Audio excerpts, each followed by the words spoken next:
मिसे इटा मुई जोछे बतरा तुली बतरा बेले काना जानी छ नी जानी बेले ए देखो मोर मां पने दिन हला न बतरा दिरा तुलु और गुड़ पाक करमा बोलुछन बाकी मुई जे सुनुनी थी बेले इटा सुनी करी बतरा दिरा तुली आसी छे छोट थिला बेले किनी बतरार पतर के मुई पान पतर बोली करी केते थर खाई देई छे और मां के बोले ई पान पतर केनता अलगा लागुछे से बोलबे तू पान पतर केनु पेलु मुई तापर बतरा को चाड़े देखे दिए बेले से बोलन तू या नी हो न रे औ छाड़ो ए सब कथा मुई बतरा तुली आनी छे चलो इता के पहला गुड़ पाक करमा बेले पहला बतरा के हाई फ्लेम में दुईटा सीटी मारी करी सिझेई देमा बतरा सिझी करी टिके बागिर ठंडाई कले ता छुका के निछि देमा ए देखो तो केनता कोटा कोटा बागिर हेई छे जे इहाते आमे इता के छोट छोट फाल करी देमा जेनता इता के गुड़ दी पाक कले सेटा खायबार लागि बढ़िया लागबा इहाते आमे गुड़ दी पैन टिके देई करी गुड़ के पाक करमा से लडू पाक करबार लागि जेनता पूरा टान पाक करा हेसी हेंता का पाक करमा इथे मुई टिके बागे नून दउछे इता टेस्ट के बैलेंस करबार लागि गुड़ पाक हेई गला के इथे आमे बतरा के देई करी भल करी मिसामा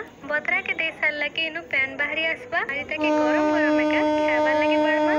के बतरा के एंता गुड़ पाक करी करी खाई छ जे कमेंट रे कहो है सखा।